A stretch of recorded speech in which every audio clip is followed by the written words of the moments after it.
1895. Arthur Machen. Dirección y responsabilidad del proyecto Fundación El Libro Total. Audiolectura, Audra Studios. Fundación El Libro Total. Proyecto de responsabilidad social e intelectual de la firma Sistemas y Computadores S.A. La pirámide brillante. ¿Obsesionado, dice usted? Sí, obsesionado. Cuando nos conocimos, hace 3 años, me habló usted de la región donde vivía, con sus antiguos bosques, sus agrestes y majestuosas colinas y sus ásperas tierras.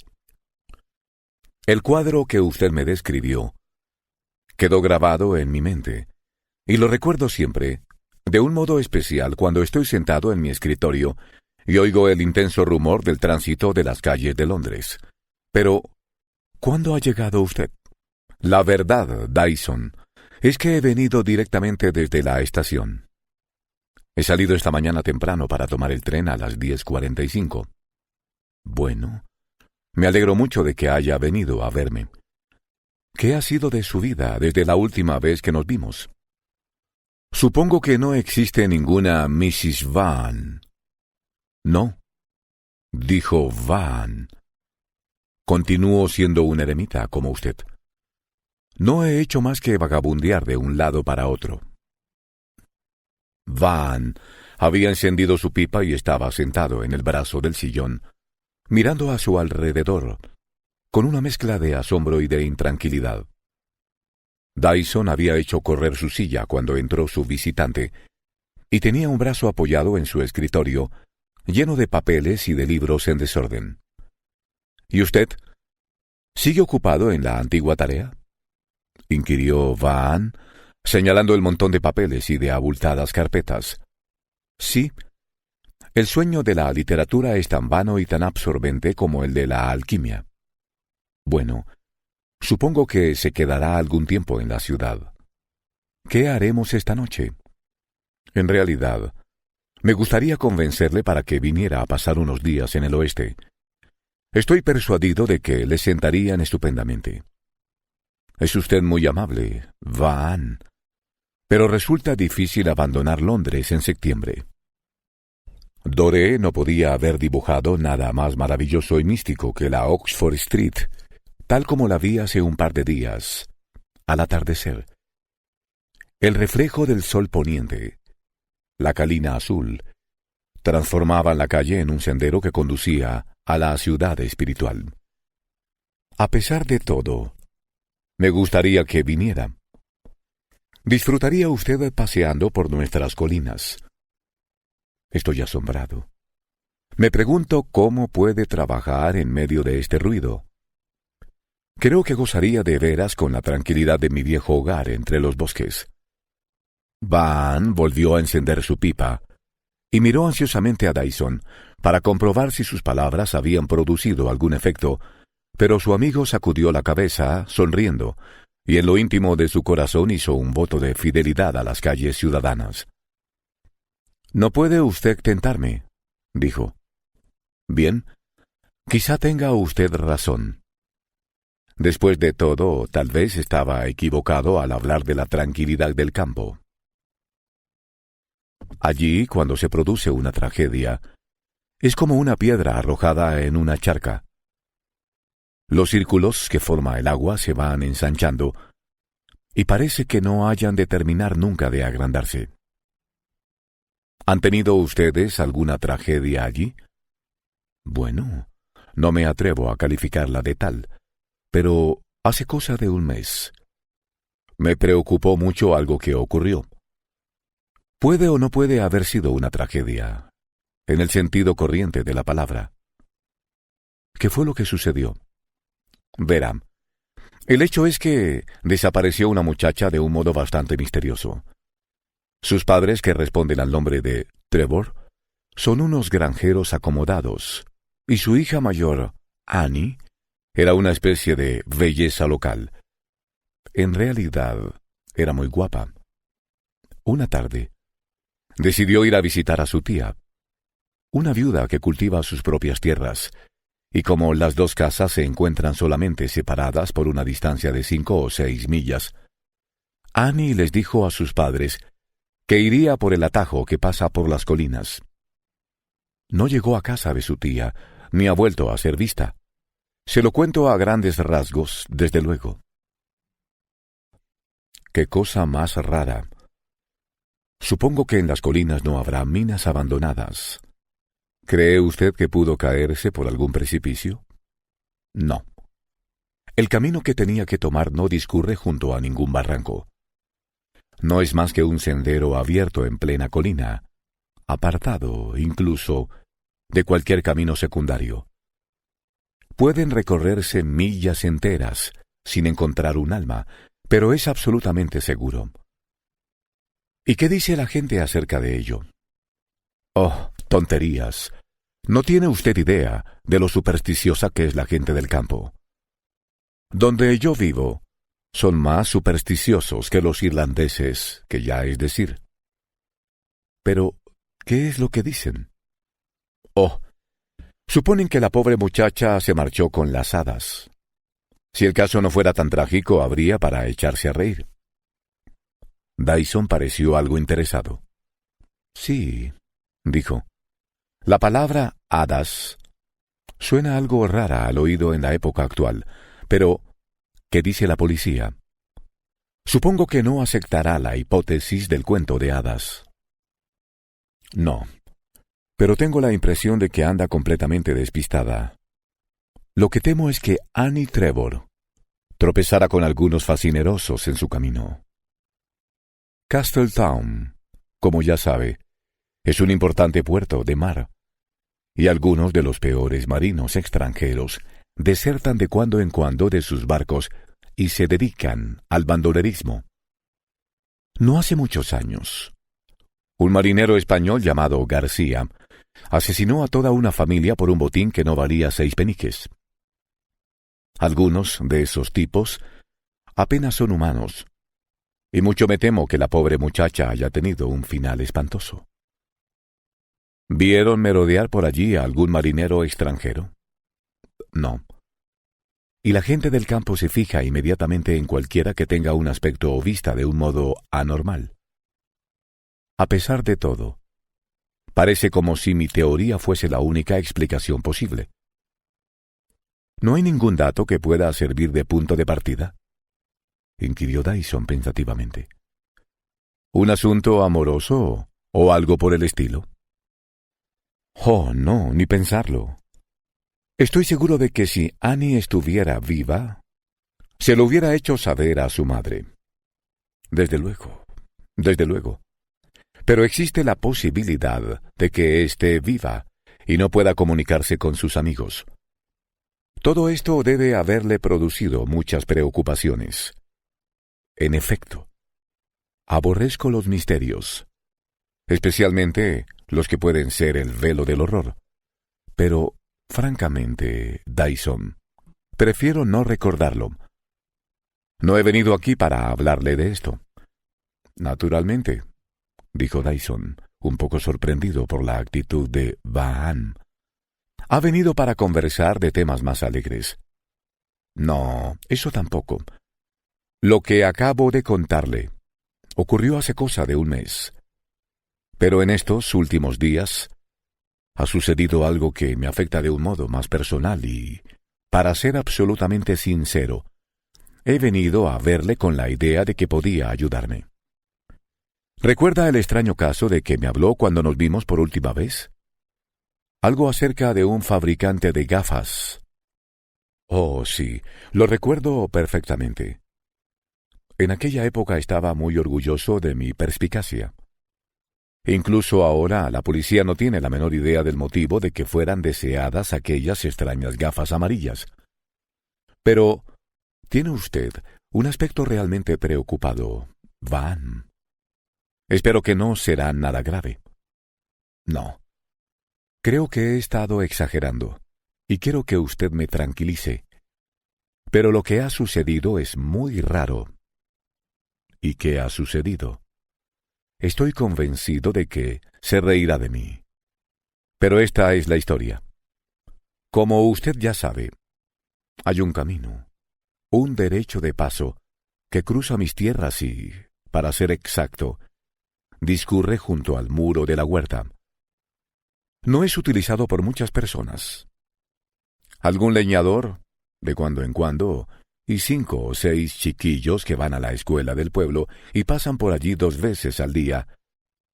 Hace unos días, decidí dar un paseo antes de desayunar, y me detuve a llenar mi pipa al lado mismo de las grandes puertas del muro de la huerta. El bosque se extiende hasta muy cerca del muro, y el camino de que le he hablado discurre a la sombra de los árboles. Soplaba un vientecillo fresco, y aproveché la protección de la pared para encender la pipa. Al hacerlo, incliné la mirada al suelo y vi una cosa que me llamó la atención. Debajo mismo del muro, sobre la corta hierba, había unas piedrecitas que formaban un dibujo. Algo así. Y Mr. Van cogió un lápiz y un trozo de papel y trazó unas cuantas rayas.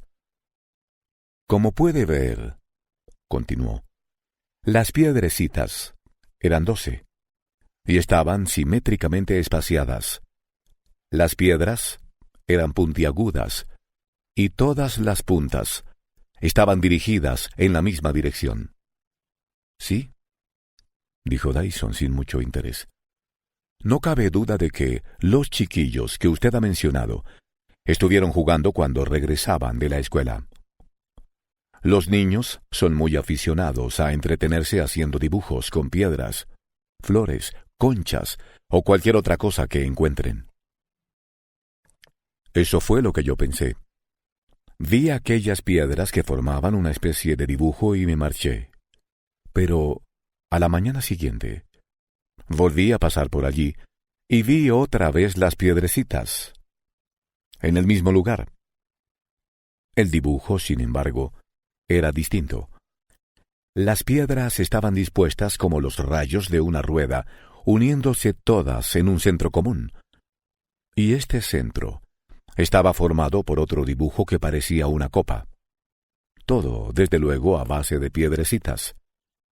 Sí, la cosa resulta curiosa, dijo Dyson, aunque lo más probable es que los responsables de estas fantasías en piedra sean los chiquillos que van a la escuela. Intrigado, decidí hacer una prueba. Los niños regresan de la escuela a las 5:30 de la tarde, y fui a aquel lugar a las 6. Encontré el dibujo tal como lo había dejado por la mañana. Al día siguiente, repetí la visita a las 7:45 de la mañana y descubrí que el dibujo había cambiado. Ahora formaba una pirámide. Vi pasar a los chiquillos 1:30 más tarde y no se detuvieron para nada allí. Por la tarde les vi regresar y tampoco se detuvieron. Y esta mañana, a las 6, el dibujo formaba una especie de media luna. De modo que la serie de dibujos es la siguiente. Primero, líneas simétricas. Luego, los radios y la copa. Después, la pirámide. Y finalmente, esta mañana, la media luna. Ese es el orden, ¿no es cierto? Sí, en efecto. Pero, ¿sabe usted lo que me ha hecho sentirme intranquilo?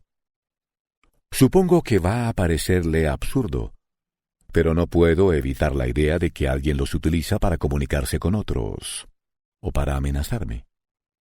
¿Amenazarle? ¿Acaso tiene usted enemigos? No, pero tengo algunas piezas de plata, muy antiguas y valiosas. Entonces, ¿piensa usted en los ladrones?, inquirió Dyson, cuyo interés parecía haber aumentado considerablemente. ¿Conoce usted a todos sus vecinos? ¿Hay algún personaje sospechoso? Que yo sepa, no. Pero recuerde lo que he dicho de los marineros. ¿Puede usted confiar en sus criados? Desde luego.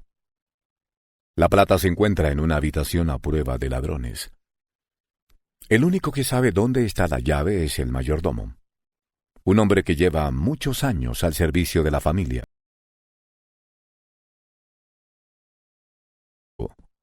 Todo el mundo sabe que tengo un montón de plata antigua.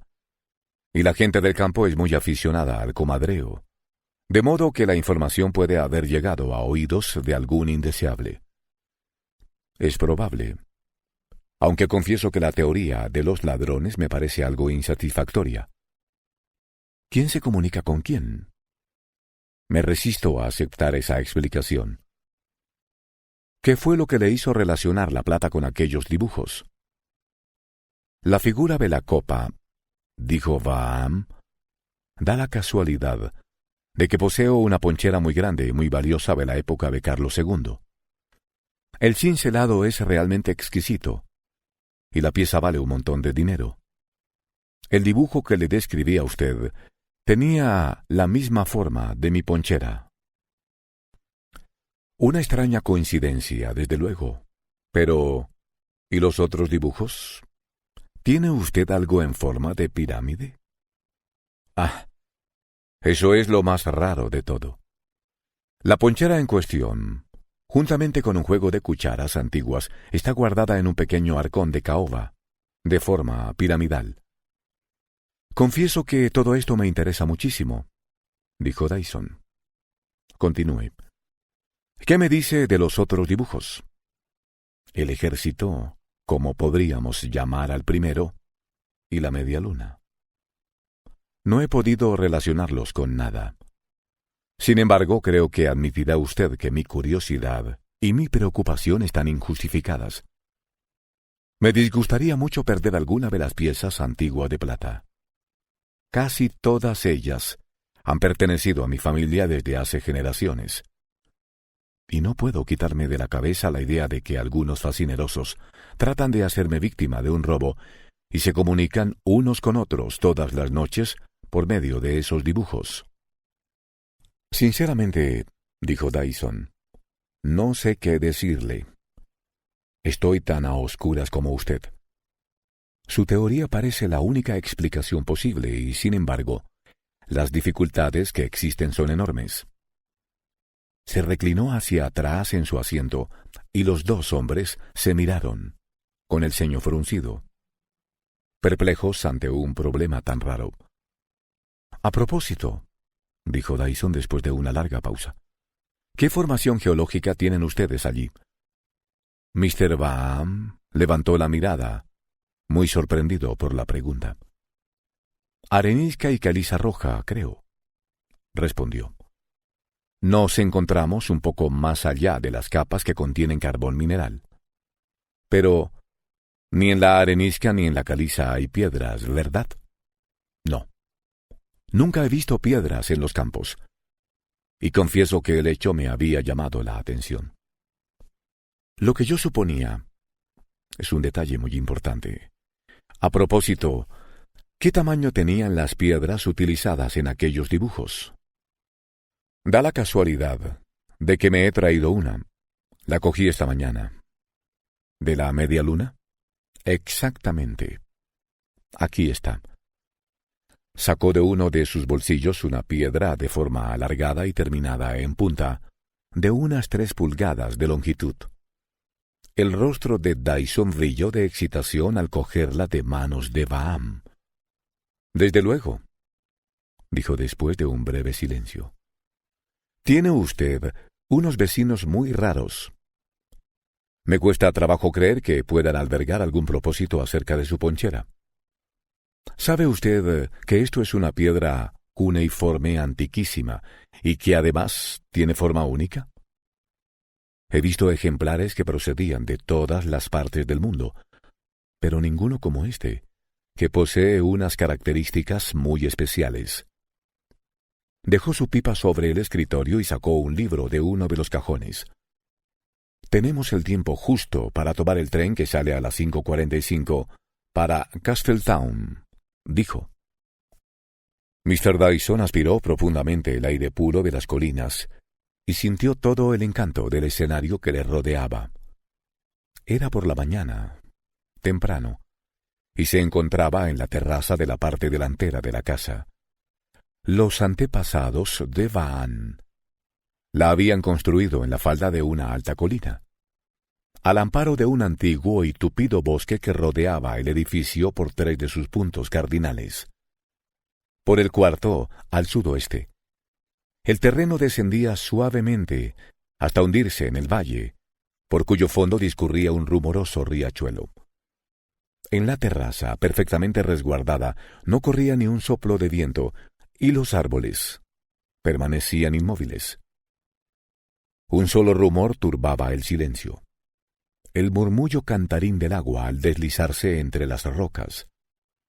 Debajo mismo de la casa, el riachuelo estaba cruzado por un puente de piedras grises que se remontaba a la Edad Media, y más allá del puente se alzaban de nuevo las colinas, anchas y redondeadas como baluartes, cubiertas aquí y allá de oscuros bosques, aunque las alturas estaban desnudas de árboles.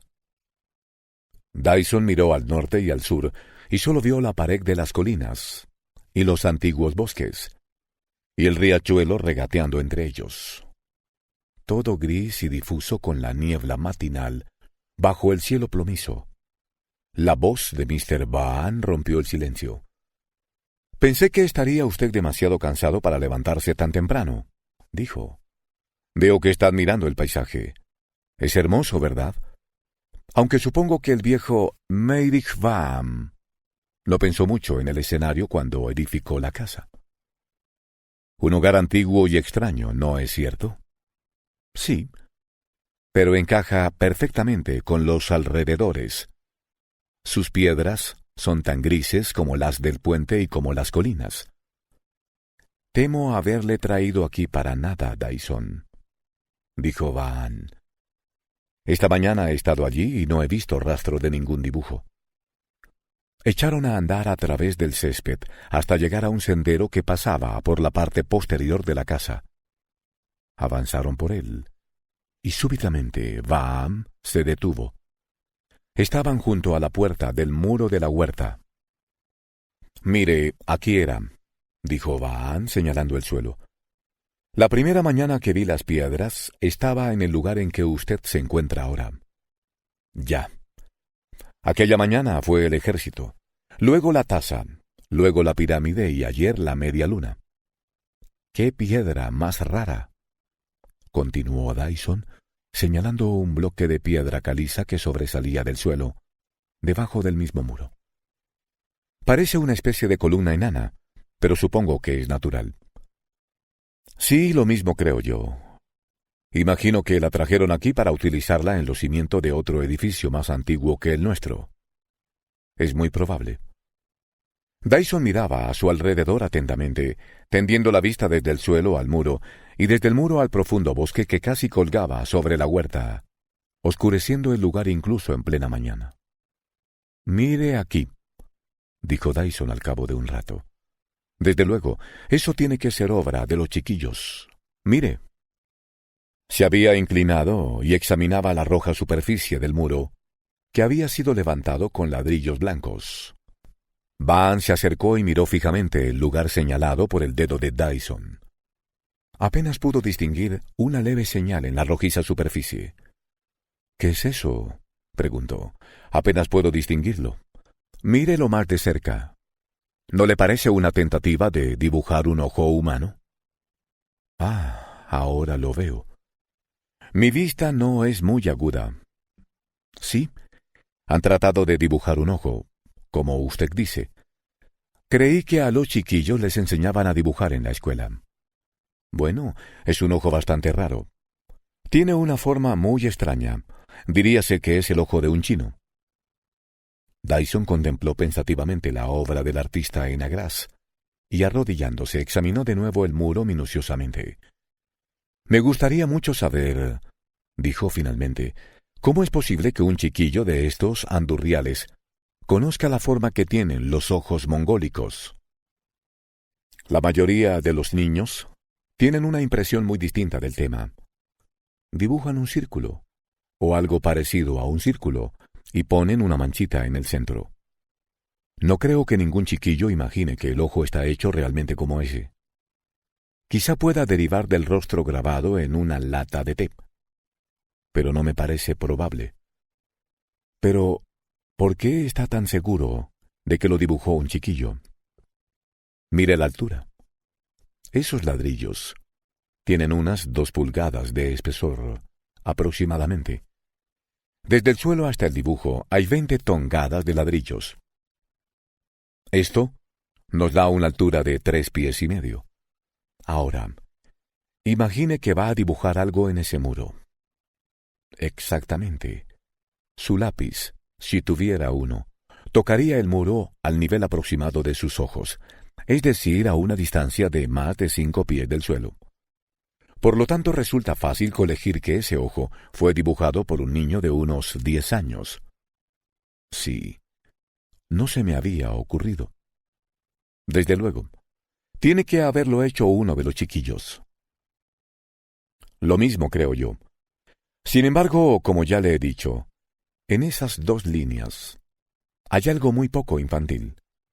Y el propio globo ocular tiene una forma casi ovalada. Tal y como yo lo veo, el dibujo tiene un aire antiguo y raro, y en conjunto resulta bastante desagradable. No puedo evitar la idea de que si pudiéramos ver toda una cara dibujada por la misma mano, no sería más agradable.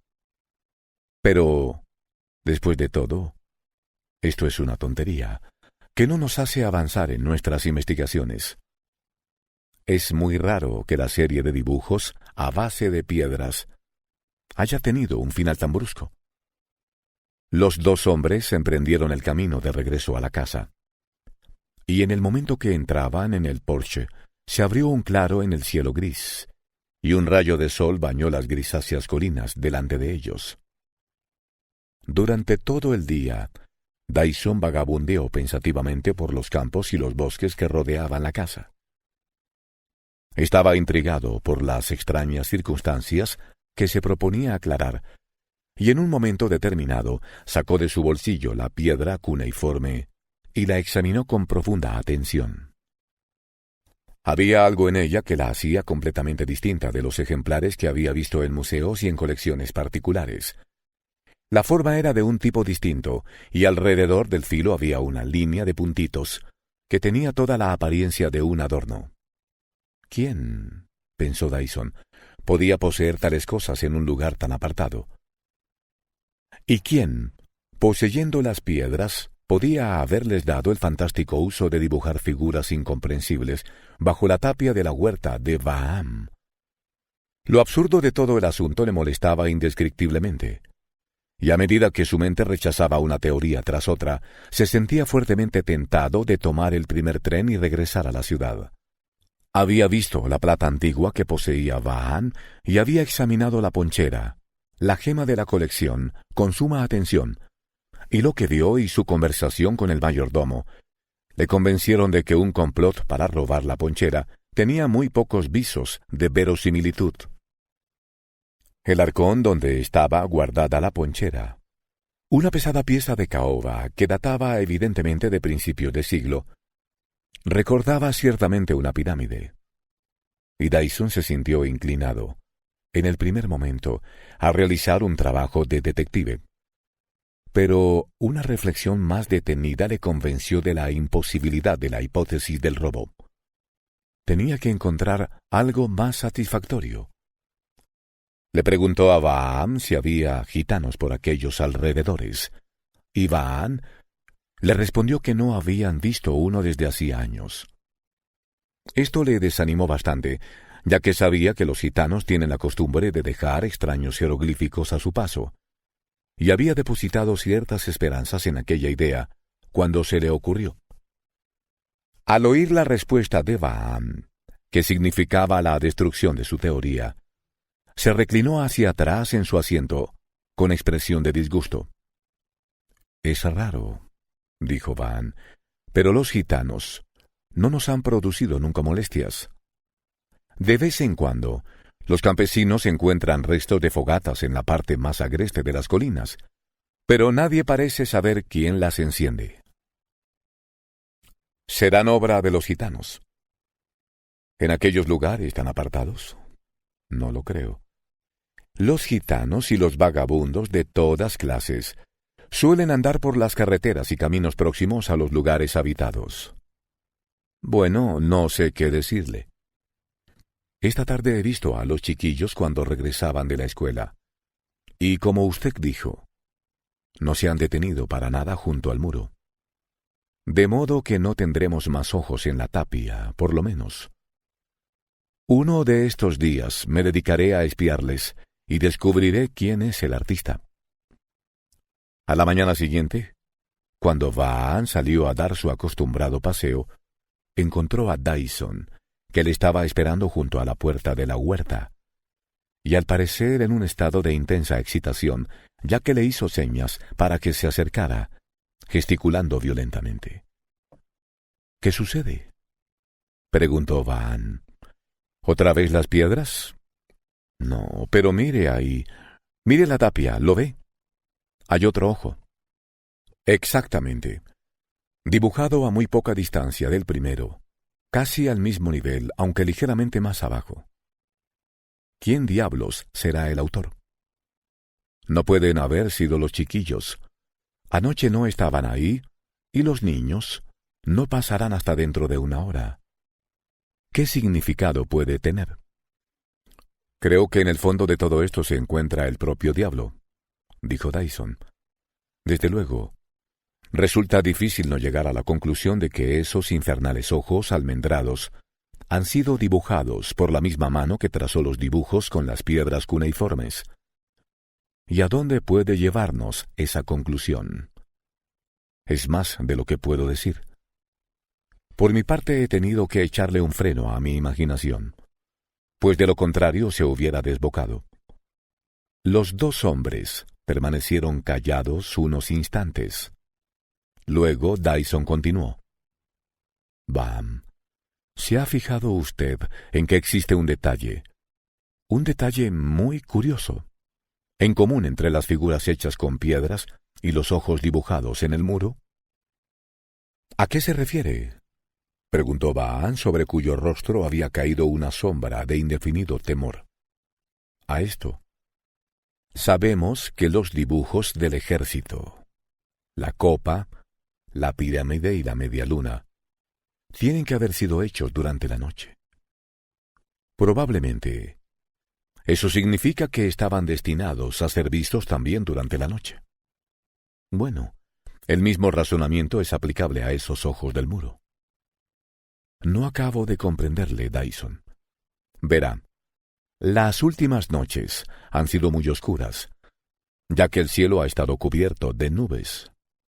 Además, los árboles del bosque proyectan una intensa sombra sobre el muro, incluso en las noches más claras. Y bien, lo que me sorprende es esto. Quienquiera que sea el autor, debe tener una vista particularmente aguda para poder dibujar a oscuras. He leído que algunas personas encerradas en calabozos oscuros durante muchos años han adquirido la facultad de ver perfectamente en la oscuridad. Sí, dijo Dyson.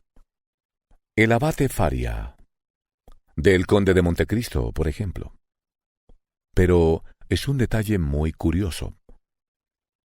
¿Quién es el anciano que acaba de saludarle? Preguntó Dyson cuando llegaban a la curva del sendero próxima a la casa. Oh, es el viejo Trevor. Está muy decaído, el pobre. ¿Quién es Trevor? ¿No lo recuerda? Le conté la historia el día que fui a su casa, acerca de una muchacha llamada Annie Trevor, que desapareció de un modo inexplicable hace 5 semanas. Ese anciano es su padre. Sí, ahora lo recuerdo. A decir verdad, lo había olvidado por completo. ¿No se ha sabido nada de la muchacha? Absolutamente nada. Temo que no preste mucha atención a los detalles que usted me dio. ¿Qué camino seguía la muchacha? Un atajo que pasa por las colinas que hay encima de la casa. Se encuentra a unas 2 millas de aquí. ¿Está cerca de aquel caserío que vi ayer? ¿Se refiere usted a Croes y Keiliok? No, está más al norte. Entraron en la casa. Y Dyson se encerró en su habitación, debatiéndose aún en un mar de dudas, pero con la sombra de una sospecha creciendo en su interior. Una sospecha vaga y fantástica que se negaba a tomar una forma definida. Estaba sentado junto a la abierta ventana contemplando el valle, viendo cómo en un cuadro el intrincado regateo del riachuelo, el puente gris y las enormes colinas que se erguían más allá. Todo difuminado por una niebla blanquecina que se levantaba del riachuelo. Empezó a oscurecer, y las enormes colinas parecieron más enormes y más vagas, y los oscuros bosques se hicieron más oscuros, y la sospecha que le había asaltado dejó de parecerle imposible. Pasó el resto de la velada sumido en una especie de ensueño, sin apenas oír lo que Vahán decía. Y cuando recogió su candelabro en el vestíbulo, se detuvo un momento antes de darle las buenas noches a su amigo. «Necesito un buen descanso», dijo. «Mañana va a ser un día de trabajo para mí». «¿Va a escribir algo, quizá?» «No, voy a buscar la ponchera». «¿La ponchera?» «Si se refiere usted a la mía, está segura en el arcón». «No me refiero a ella. Puedo garantizarle que su plata no ha estado nunca amenazada». No voy a importunarle con suposiciones. Creo que no pasará mucho tiempo sin que tengamos algo más positivo que unas simples suposiciones. Buenas noches, Vahán. A la mañana siguiente, Dyson salió de la casa después de desayunar. Tomó el sendero que discurría junto al muro de la huerta y observó que el número de ojos almendrados dibujados en la tapia ascendía ahora a 8. 6 días más, se dijo a sí mismo. Pero cuanto más pensaba en la teoría que había elaborado, más le hacía estremecer la posibilidad de que fuera cierta. Siguió andando a través de las densas sombras del bosque hasta llegar al final de los árboles, y fue trepando cada vez más alto, manteniendo el rumbo norte y ateniéndose a las indicaciones que le había dado Vahán. A medida que ascendía, le parecía elevarse más y más por encima del mundo de la vida humana y de las cosas acostumbradas. A su derecha, a lo lejos, una columna de humo a su lado se erguía hacia el cielo. Allí estaba la aldea donde los chiquillos iban a la escuela, y aquel era el único signo de vida, ya que el bosque ocultaba la antigua casa gris de Vahán. Cuando llegó a lo que parecía ser la cumbre de la colina, se dio cuenta por primera vez de la desolada soledad que le rodeaba por todas partes. Allí solo había cielo gris y grisácea colina, o colina gris y cielo grisáceo, una elevada y amplia llanura que parecía extenderse interminablemente, y la vaga silueta del azulado pico de una montaña, muy lejos y al norte. Al final llegó al sendero, y por su posición y por lo que le había dicho Vahán, supo que era el camino que había tomado Annie Trevor, la muchacha desaparecida. Dyson avanzó por él, observando las grandes rocas de piedra caliza que surgían del suelo, de un aspecto tan repulsivo como un ídolo de los mares del sur. Y de repente se detuvo, asombrado, a pesar de que había encontrado lo que estaba buscando. Casi sin transición, el terreno se hundía súbitamente en todas direcciones, y Dyson pudo ver una especie de hoyo circular que podía haber sido perfectamente un anfiteatro romano. Dyson dio una vuelta completa alrededor del hoyo. Observó la posición de las piedras que formaban las paredes y emprendió el camino de regreso. Esto, se dijo a sí mismo, es más curioso. He descubierto la ponchera. Pero, ¿dónde está la pirámide? Mi querido Vahán, le dijo a su amigo cuando llegó a la casa. Puedo decirle que he encontrado la ponchera, y esto es lo único que le diré, de momento. Tenemos 6 días de absoluta inactividad ante nosotros. No puede hacerse nada. He estado dando la vuelta por la huerta, dijo Vahán una mañana. He encontrado esos infernales ojos y he visto que había 14. Por el amor de Dios, Dyson, dígame el significado de todo esto. Lamento no estar en condiciones de hacerlo. Puedo haber supuesto esto o aquello, pero siempre me he atenido al principio de guardar mis suposiciones para mí mismo. Además, no vale la pena adelantar los acontecimientos. Recordará que le dije que teníamos 6 días de inactividad ante nosotros. Bien, el de hoy es el 6º día y el final de la ociosidad. Propongo que esta noche nos demos un paseo. ¿Un paseo? ¿Es esa toda la actividad que piensa usted desarrollar? Bueno, puedo mostrarle algunas cosas muy curiosas. Para ser sincero, deseo que esta noche a las 9 venga conmigo a las colinas. Tal vez tengamos que pasar toda la noche fuera, de modo que será mejor que se tape bien y que lleve un poco de aquel brandy. ¿Es una broma?, dijo Vahan, que estaba desconcertado por la sucesión de extraños acontecimientos. No creo que tenga nada de broma. A menos que esté muy equivocado, encontraremos una solución muy seria del rompecabezas. Vendrá conmigo, ¿verdad? Muy bien.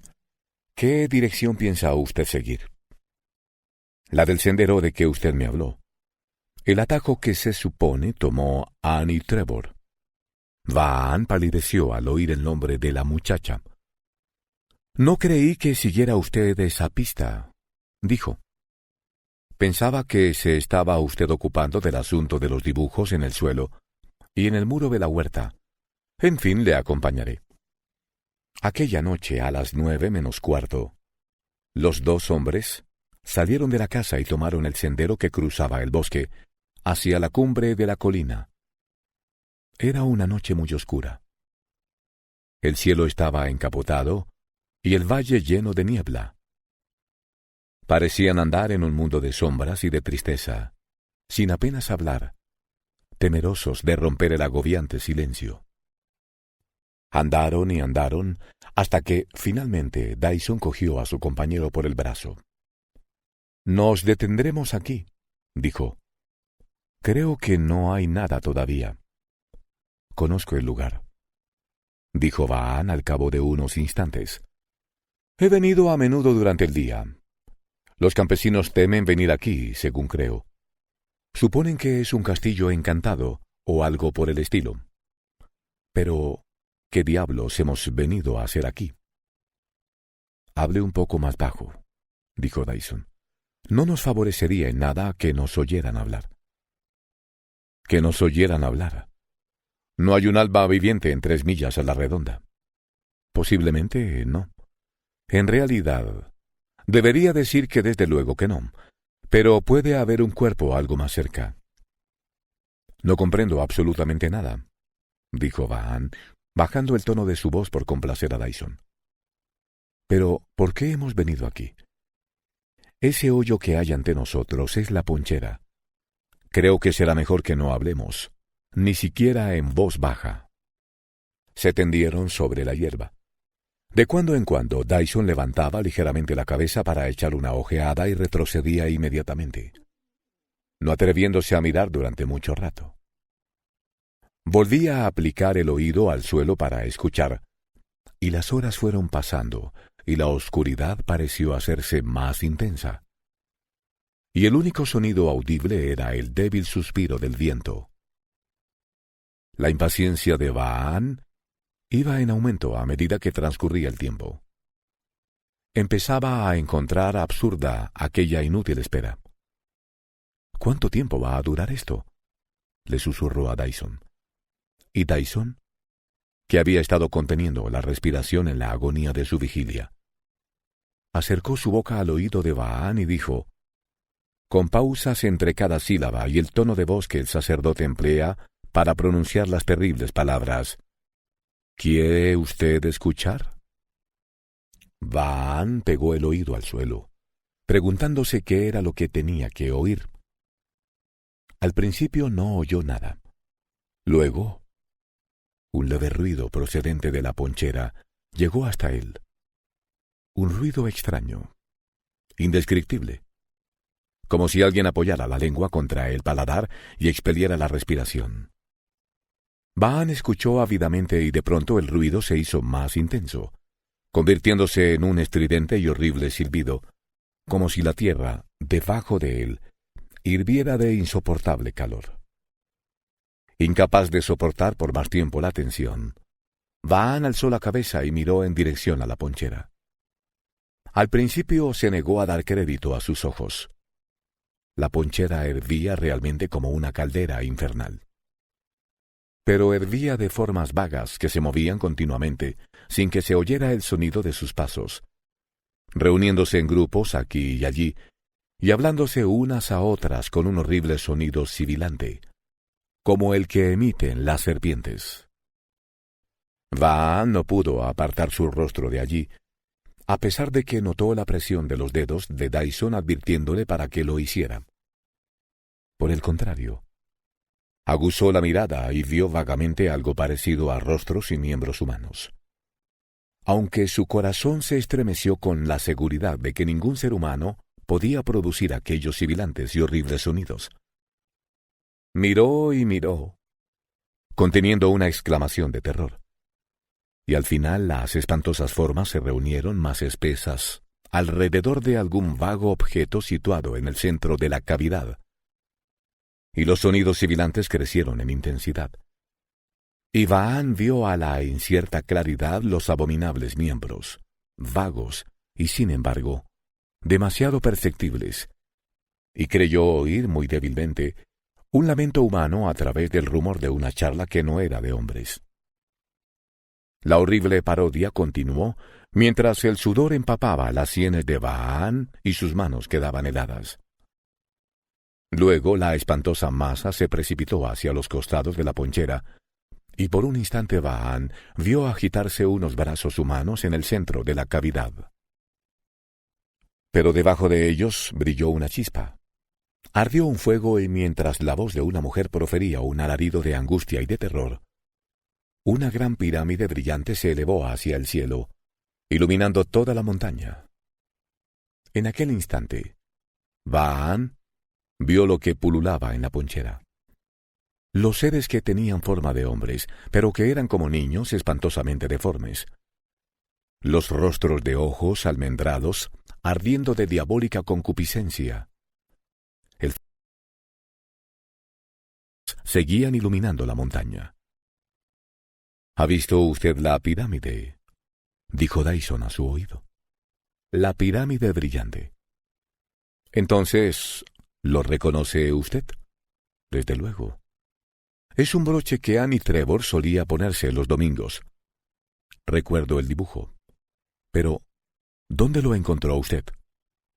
No irá a decirme que ha descubierto a la muchacha. Mi querido Vaan, me maravilla que no sospeche usted dónde encontré el broche. ¿No habrá olvidado ya la pasada noche? Dyson, dijo Vaan hablando muy seriamente, le he estado dando vueltas en mi cerebro esta mañana, mientras usted estaba fuera. He pensado en lo que vi, aunque tal vez debería decir en lo que creí ver. Y la única conclusión a que he podido llegar es que mis sentidos sufrieron una aberración. He vivido siempre honradamente, en el santo temor de Dios, y lo único que puedo creer es que fui víctima de una monstruosa alucinación. Usted sabe que regresamos a casa en silencio, que no pronunciamos una sola palabra acerca de lo que imaginé haber visto. ¿No cree que es preferible seguir manteniendo silencio? Esta mañana, cuando he salido a dar mi acostumbrado paseo, he experimentado la sensación de que la tierra estaba llena de paz. Y al pasar junto al muro he visto que no había más dibujos, y he borrado los que quedaban. El misterio ha terminado, y podemos volver a vivir en paz. Creo que durante las últimas semanas, mi mente estuvo envenenada. He estado al borde de la locura, pero ahora vuelvo a estar cuerdo. Mr. Vaan había hablado apresuradamente. Cuando terminó, se inclinó hacia adelante y miró a Dyson con expresión suplicante. Mi querido Vaan, dijo Dyson tras una breve pausa, ¿Qué ganaríamos con eso? Es demasiado tarde para esconder la cabeza debajo del ala. Hemos llegado demasiado lejos. Además, usted sabe perfectamente que no ha existido ninguna alucinación. Ojalá fuera así. No. Debo contarle a usted toda la historia hasta donde la conozco. Muy bien, suspiró Van. Adelante. Si no le importa, dijo Dyson, empezaremos por el final. He encontrado el broche que usted acaba de identificar en el lugar al que dimos el nombre de la ponchera. En el centro de aquella cavidad había un montón de cenizas, como si hubiese ardido una fogata. En realidad, las cenizas estaban aún calientes, y este broche se hallaba en el suelo, en el borde mismo del círculo que debieron formar las llamas. Supongo que se desprendería accidentalmente del vestido de la persona que lo llevaba. No me interrumpa. Ahora podemos pasar al principio.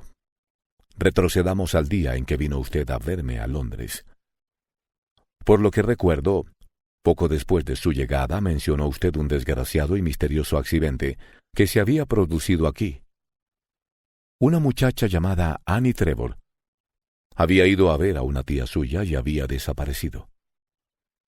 Confieso sinceramente que lo que usted dijo apenas me interesó. Existen demasiados motivos que pueden hacer conveniente para un hombre, y más especialmente para una mujer, desvanecerse del círculo de sus parientes y amigos. Si fuéramos a consultar a la policía, descubriríamos que en Londres se produce una desaparición misteriosa una semana sí y otra también, y los oficiales se encogerían de hombros y nos dirían que, de acuerdo con la ley de los promedios, no puede menos de suceder. De modo que no presté demasiada atención a su historia. Además, existía otro motivo para mi falta de interés. Su historia era inexplicable. Usted solo pudo sugerir la intervención de un marinero desertor, pero yo rechacé inmediatamente la explicación. Por muchos motivos, pero principalmente porque un criminal ocasional, un aficionado que comete un crimen brutal, siempre he descubierto, especialmente si escoge el campo como escenario de sus operaciones. Recordará usted el caso de aquel García que mencionó. Se dirigió a una estación de ferrocarril el día después del asesinato, con los pantalones manchados de sangre y su mezquino botín en un atillo. De modo que al rechazar su única sugerencia, la historia se convertía, como ya he dicho, en inexplicable y, en consecuencia, carente de interés. Sí, es una conclusión perfectamente válida. ¿Ha perdido usted nunca el tiempo dándole vueltas en su cerebro a problemas que sabía que eran insolubles? ¿Se ha devanado usted los sesos con el antiguo rompecabezas de Aquiles y la tortuga? Desde luego que no, porque sabía que era perder el tiempo. Por eso, cuando me contó usted la historia de una muchacha campesina que había desaparecido, me limité a clasificar el caso como insoluble, y no pensé más en el asunto. Estaba equivocado. Ahora lo sé.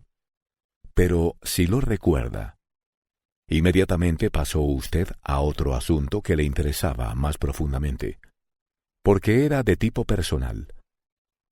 No necesito repetirle lo extraño que me pareció su relato acerca de los dibujos a base de piedras cuneiformes.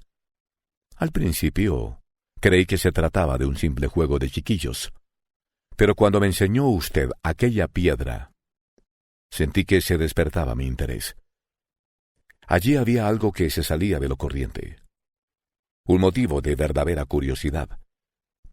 Y en cuanto llegué aquí, empecé a trabajar para encontrar la solución, repitiéndome a mí mismo una y otra vez los dibujos que usted me había descrito.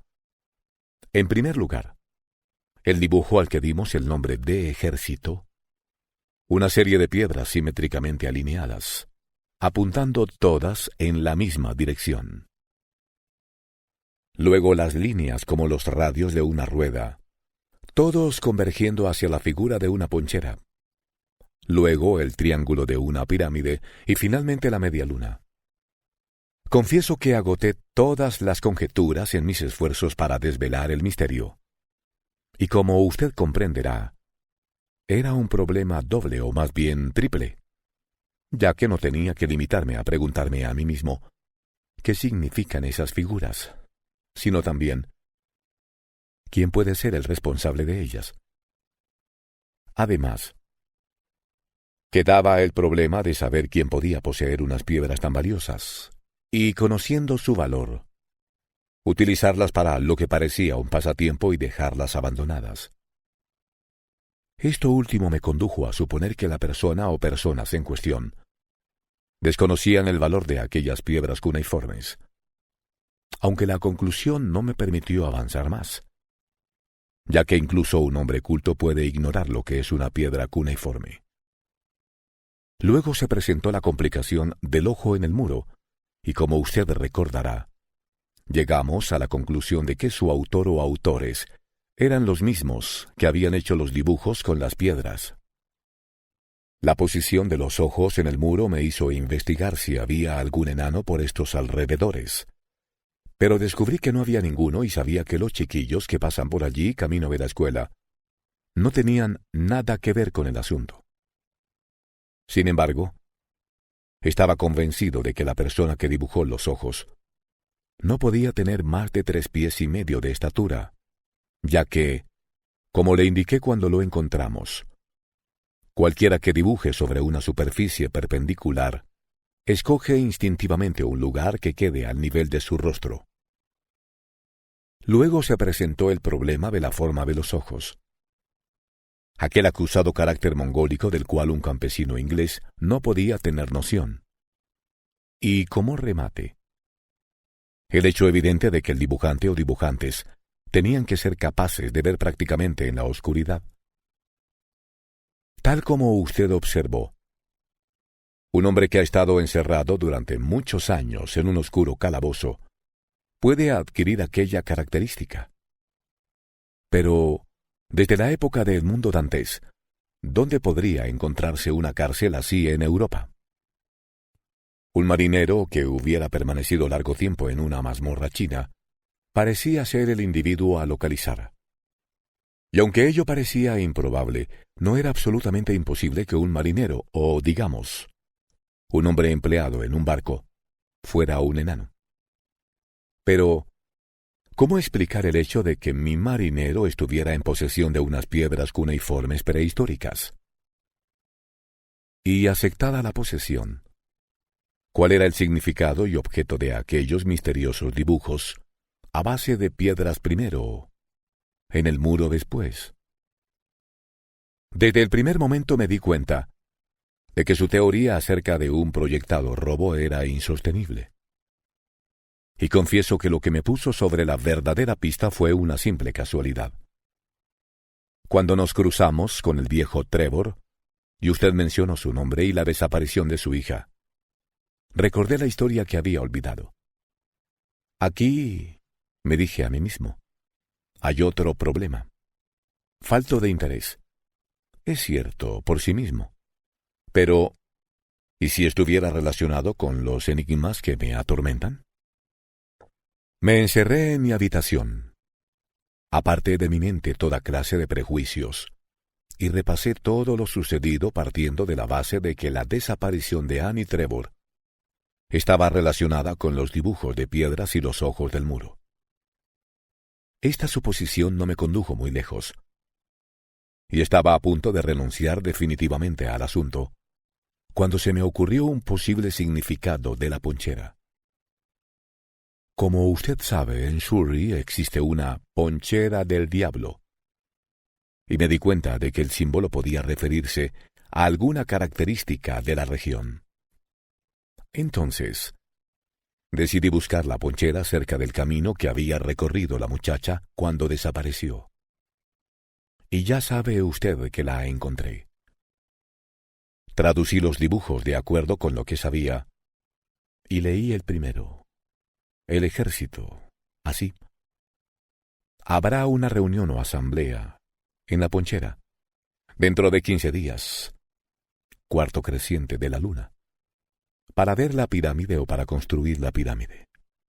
Los ojos dibujados uno a uno, día por día, señalaban evidentemente las fechas a transcurrir, y yo sabía que no habría más que 14.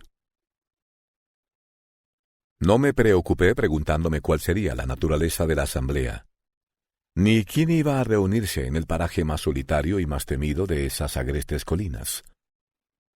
¿En Irlanda? ¿En China? ¿O en el oeste americano? La pregunta hubiera tenido una fácil respuesta.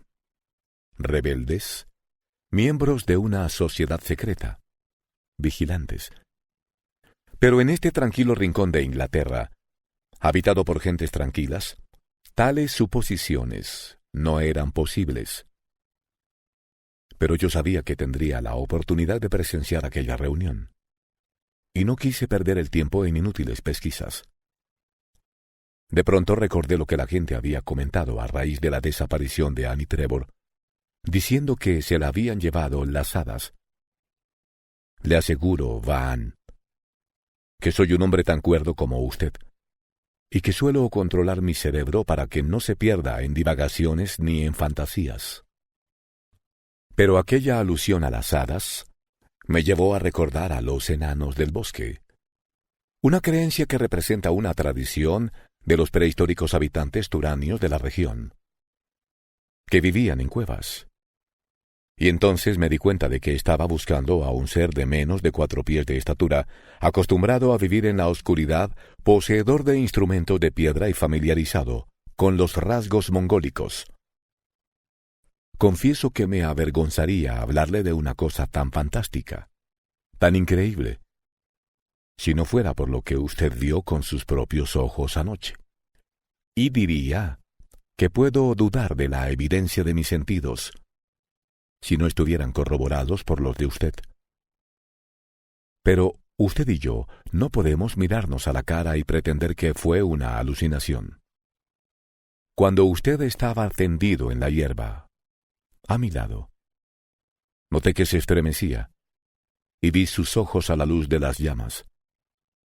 Y por eso puedo decirle sin avergonzarme,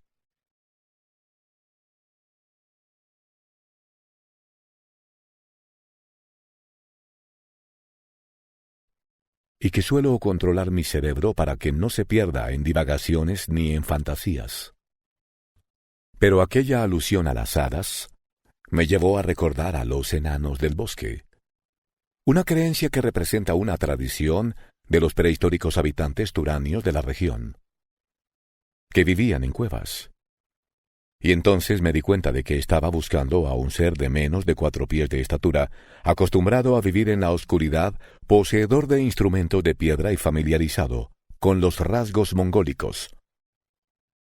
Confieso que me avergonzaría hablarle de una cosa tan fantástica, tan increíble, si no fuera por lo que usted vio con sus propios ojos anoche. Y diría que puedo dudar de la evidencia de mis sentidos, si no estuvieran corroborados por los de usted. Pero usted y yo no podemos mirarnos a la cara y pretender que fue una alucinación. Cuando usted estaba tendido en la hierba, a mi lado, noté que se estremecía, y vi sus ojos a la luz de las llamas. Y por eso puedo decirle sin avergonzarme lo que había en mi mente anoche. Cuando cruzamos el bosque, trepamos a la colina y nos ocultamos junto a la ponchera.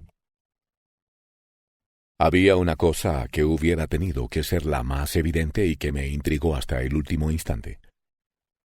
Ya le he dicho a usted cómo leí el dibujo de pirámide. La asamblea iba a ver una pirámide, y el verdadero significado del símbolo se me escapó hasta el último momento. El antiguo derivado de PVP, fuego, me hubiera puesto sobre la pista, pero no se me ocurrió. Creo que eso es todo lo que puedo decir.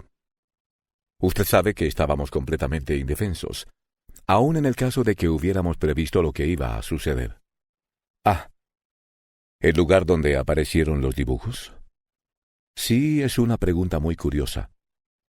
Pero esta casa, por lo que he podido observar, Se encuentra en el centro exacto de las colinas, y posiblemente aquella extraña y antigua columna de piedra caliza que hay junto a su huerta era un lugar de reunión antes de que los celtas pusieran el pie en Inglaterra. Pero hay una cosa que debo añadir. No lamento nuestra incapacidad para rescatar a la muchacha. Usted vio la aparición de aquellos seres que pululaban en la ponchera. Puede estar seguro de que lo que había en medio de ellos no era ya apto para la tierra. De modo que, empezó a decir Vahán, de modo que ella se hundió en la pirámide brillante, dijo Dyson, y ellos volvieron a hundirse en el mundo subterráneo, en sus hogares situados debajo de las colinas.